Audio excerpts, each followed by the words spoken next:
या रंगीन संस्कृतियों और गहरी आध्यात्मिकता का देश, बहुत सारे धार्मिक समारोहों का घर है। इन सब में महाकुंभ अपनी भव्यता और आध्यात्मिक महत्व के लिए सबसे अलग दिखता है। महाकुंभ, जिसे अक्सर ग्रेट पिक्चर फेस्टिवल भी कहा जाता है, दुनिया का सबसे बड़ा शांतिपूर्ण समागम है। यह असाधारण आयोजन हर 12 साल में होता है और इंडिया के 4 पवित्र शहरों प्रयागराज, हरिद्वार, उज्जैन और नासिक में बारी बारी से मनाया जाता है।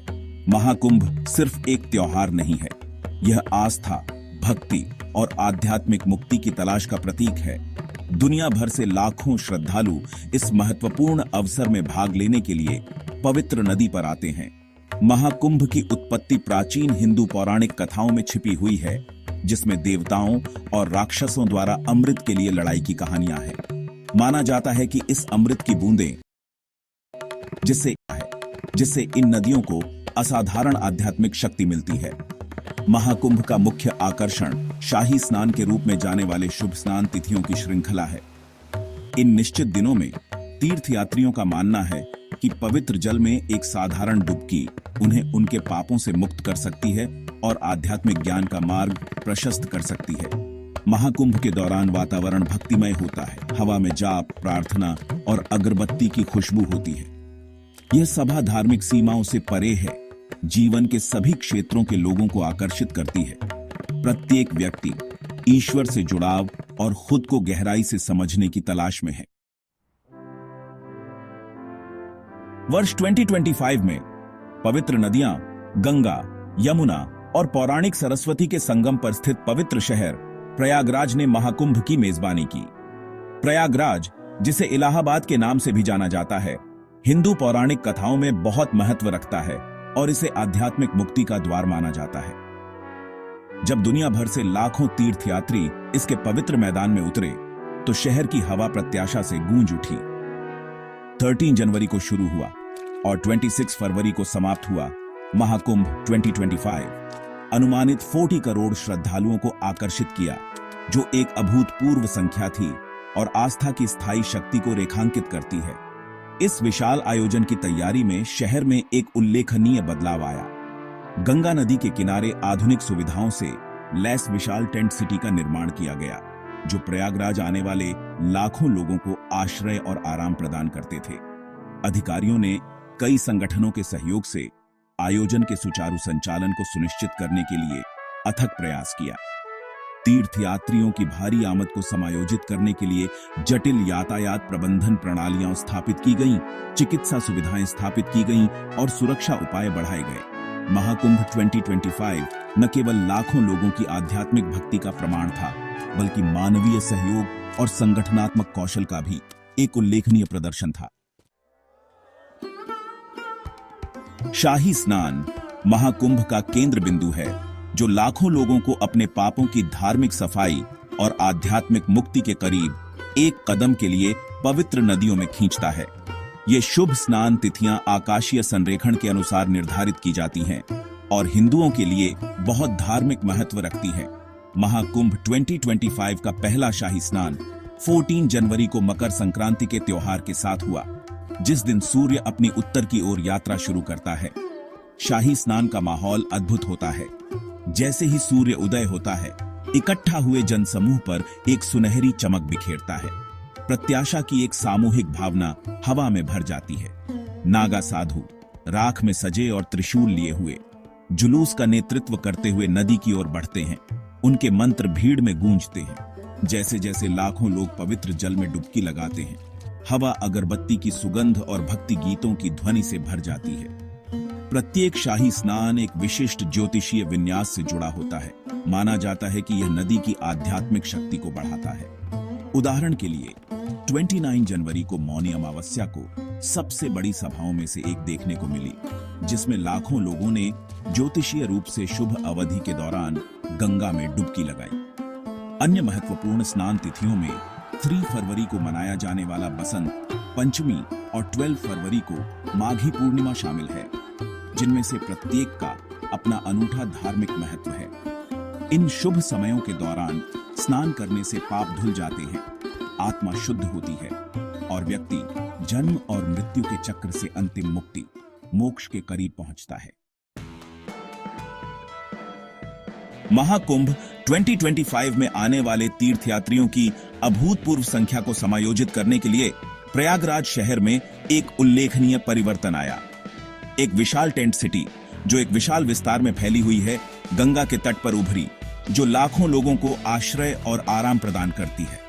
इस अस्थायी महानगर की योजना और क्रियान्वयन सावधानी पूर्वक किया गया था, जो अधिकारियों की तार्किक सरलता और संगठनात्मक क्षमताओं को प्रदर्शित करता है।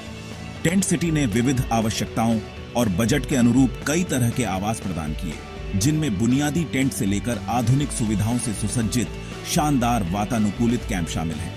टेंट सिटी के भीतर की सुविधाओं को विशाल भीड़ की जरूरतों को पूरा करने के लिए डिजाइन किया गया था। 3000 से अधिक रसोई ने तीर्थयात्रियों को पौष्टिक भोजन उपलब्ध कराने के लिए अथक प्रयास किया, यह सुनिश्चित करते हुए कि कोई भी भूखा न रहे। किसी भी स्वास्थ्य संबंधी चिंताओं को दूर करने के लिए रणनीतिक स्थानों पर डॉक्टरों और चिकित्सा कर्मचारियों से लैस चिकित्सा शिविर स्थापित किए गए थे। अधिकारियों ने विभिन्न गैर सरकारी संगठनों के सहयोग से पूरे टेंट सिटी में स्वच्छ पेयजल और स्वच्छता सुविधाओं की उपलब्धता सुनिश्चित की।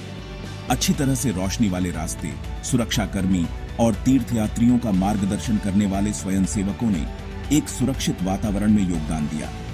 एक शहर के भीतर इस अस्थायी शहर का निर्माण सेवा और आतिथ्य की भावना का प्रमाण था, जो भारत की विशेषता है। भाग 5, तकनीकी प्रगति। प्राचीन सभा का आधुनिकीकरण। हालांकि प्राचीन परंपराओं में निहित महाकुंभ 2025 ने लाखों तीर्थयात्रियों के अनुभव को बढ़ाने के लिए प्रौद्योगिकी को मूल रूप से एकीकृत किया। सभा के विशाल पैमाने से उत्पन्न चुनौतियों को पहचानते हुए अधिकारियों ने सुचारू नेविगेशन, संचार और सूचना तक पहुंच सुनिश्चित करने के लिए कई तकनीकी समाधान डिप्लॉय किए। गूगल मैप्स ने आयोजकों के सहयोग से कुंभ मेला मैदान का एक विस्तृत नक्शा विकसित किया, जिससे तीर्थयात्री आसानी से टेंट, चिकित्सा सुविधाओं और महत्वपूर्ण स्थलों का पता लगा सके। 11 भाषाओं में उपलब्ध एक AI संचालित चैटबॉट कुंभ सहायक तीर्थयात्रियों को आवास, परिवहन और कार्यक्रम अनुसूची के बारे में उनके प्रश्नों के तुरंत उत्तर प्रदान करने के लिए शुरू किया गया था। यह बहुभाषी चैटबॉट उन तीर्थयात्रियों के लिए विशेष रूप से सहायक साबित हुआ जो विशाल सभा में नेविगेट कर रहे थे और जानकारी मांग रहे थे। एक समर्पित मोबाइल एप्लीकेशन कुंभ मेला 2025 ने उपयोगकर्ताओं को घटना पर रियल टाइम अपडेट प्रदान किए, जिसमें शाही स्नान के समय, सांस्कृतिक कार्यक्रमों और आपातकालीन सेवाओं की जानकारी शामिल है। इसके अलावा 60,000 वर्ग फुट में फैले एक विशाल डिजिटल कुंभ अनुभव केंद्र ने आभासी वास्तविकता, संवर्धित वास्तविकता और होलोग्राफिक डिस्प्ले के माध्यम से महाकुंभ के इतिहास, महत्व और परंपराओं को प्रदर्शित करते हुए एक इमर्सिव अनुभव प्रदान किया। इस प्राचीन सभा में प्रौद्योगिकी का एकीकरण परंपरा को आधुनिकता के साथ मिलाने की भारत की क्षमता का प्रमाण था, जिससे लाखों लोगों के लिए पहुंच और सुविधा बढ़ी।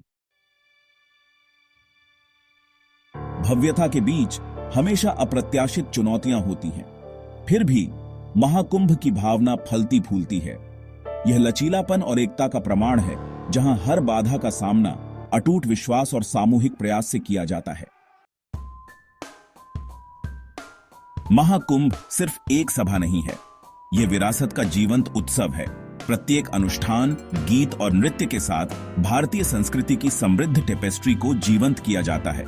ये पीढ़ियों से चली आ रही परंपराओं का जीता जागता प्रमाण है। दिलचस्प बात यह है कि महाकुंभ का प्रभाव भारत की सीमाओं से बहुत दूर तक है। दुनिया भर से तीर्थयात्री और पर्यटक इस असाधारण आयोजन को देखने और इसमें भाग लेने आते हैं। यह एक वैश्विक घटना है जो संस्कृतियों को जोड़ती है और सार्वभौमिक आध्यात्मिकता की भावना को बढ़ावा देती है। जैसे ही महाकुंभ 2025 समाप्त होता है, इसकी विरासत बनी रहती है। यह हर उस आत्मा पर गहरा प्रभाव छोड़ता है जो इसमें भाग लेती है। यह कालातीत परंपरा प्रेरित करती रहती है, हमें ज्ञान, पवित्रता और ज्ञान की शाश्वत खोज की याद दिलाती है।